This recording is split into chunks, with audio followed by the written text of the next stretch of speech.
Buenas tardes, soy Jessie, estudiante de la ESO, y en este video les voy a hablar sobre la Revolución Rusa. Vamos a hablar primeramente del contexto histórico que existía en Rusia cuando se da esta revolución. Bueno, primeramente podemos hablar que Rusia era a comienzos del siglo XX casi un país semifeudal, o sea, estaba apenas industrializado. Tenía una sociedad estamental con una nobleza y un clero privilegiado y una gran masa de campesinos pobres. Una organización política autocrática, o sea, existía una monarquía autoritaria. El zar de Rusia concentraba en sus manos todo el poder. En cuanto a la economía, tenían una estructura económica agraria, o sea, apenas había industria y por tanto tampoco burguesía industrial, comerciantes financieros o negociantes. Sí existía, sin embargo, un incipiente proletariado urbano, obreros de las fábricas a principios del siglo XX. O sea, casi toda la población en su mayoría trabajaba en el campo. Ahora, ¿cuáles son las causas del surgimiento de la revolución? Bueno, la guerra contra Japón, principalmente en 1904-1905, que ocasionó muchos gastos, pérdidas humanas. También podemos hablar de la revolución de 1905, que debido a las malas condiciones de los obreros y campesinos que protestaron en lo que se llamó el Domingo Sangriento, podemos destacar aquí también la sublevación de marinos del acorazado Potemkin contra sus mandos. Bueno, esto fue una de las causas fundamentales. También tenemos las derrotas rusas durante la Primera Guerra Mundial, que produjeron entre 3 y 5 millones de rusos muertos y las deserciones. A ver, durante la Primera Guerra Mundial cuando Rusia se une a la Primera Guerra Mundial, se van a avivar las protestas de la población que les exigía que se ocuparan de las necesidades del pueblo. Ahora, otro factor es el económico, sin duda. Había malas cosechas, o sea, existen malas cosechas que provocan revueltas campesinas a comienzos del siglo XX. Vamos a hablar ya de cómo se desarrollan los hechos como tal. Bueno, podemos decir que la Revolución Rusa tiene dos etapas fundamentales. Hablamos de la Revolución de febrero de 1917,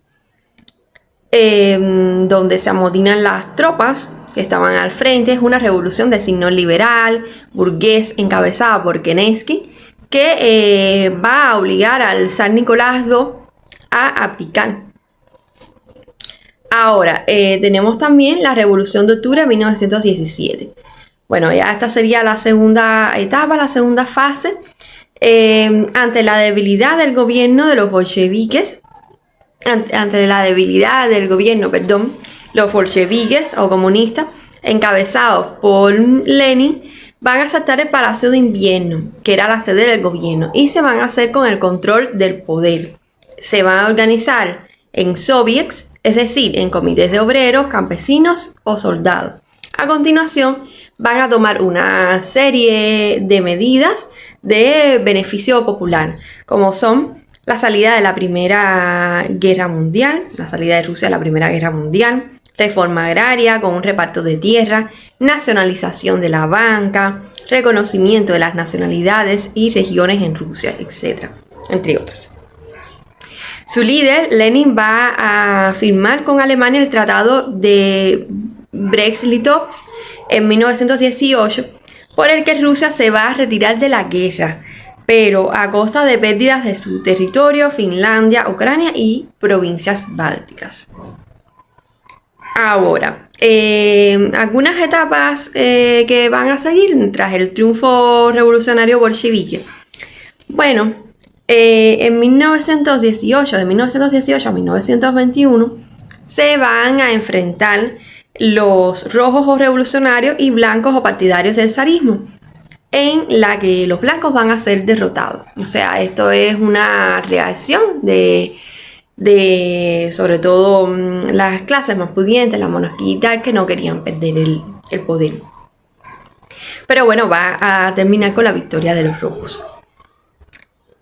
También tenemos otra etapa que es la nueva política económica o NEP de 1921 a 1927, ya que tras la guerra civil el país estaba destrozado. Lenin va a tratar de modernizar rápidamente el nuevo Estado, permitiendo la existencia de pequeñas propiedades privadas. Se va a autorizar la entrada de capital extranjero. Bueno, en 1922 se va a crear finalmente la URSS, que es la Unión de Repúblicas Socialistas Soviéticas. Y ya tenemos una última etapa que podemos hablar, que es la dictadura de Stalin de 1927 a 1953, ya que a la muerte de Lenin va a llegar Stalin al poder y va a implantar una dictadura férrea. Además va a eliminar a su enemigo Trotsky. Su gobierno dictatorial se va a caracterizar por las purgas o depuraciones masivas de sus enemigos, que van a ser trasladados a Siberia. Se va a caracterizar también por el culto de la personalidad del líder y sobre todo por la colectivización agraria, los coljos, cooperativas agrícolas comunales que venden al Estado, y los ojos, granjas del Estado. O sea, podemos hablar que la revolución va a tener una gran influencia en todo el mundo y va a influenciar otras revoluciones en todo el mundo. O sea, van a tomar su mundo. En Rusia, por ejemplo, marca el fin del zarismo y el nacimiento de la URSS, o sea, el primer estado socialista del mundo. Tiene un impacto económico con la expropiación de tierras a la nobleza y la nacionalización de la banca y la industria. Y bueno, tiene un impacto internacional. O sea, se extiende el comunismo por todo el mundo, ya que se van a crear partidos comunistas en todo el mundo. Las clases dominantes van a tener miedo al contagio y se va a fomentar el auge de movimientos fascistas como una reacción. El aislamiento de la URSS,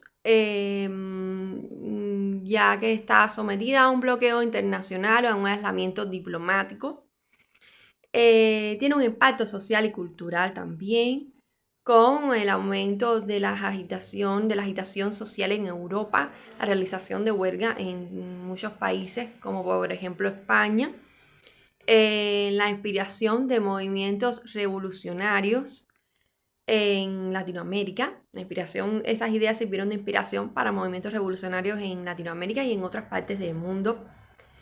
La revolución podemos decir que va a convertir a Rusia en una gran potencia y va a redefinir la política mundial. Bueno, muchas gracias. Hasta aquí mi video. Espero que les haya sido de ayuda.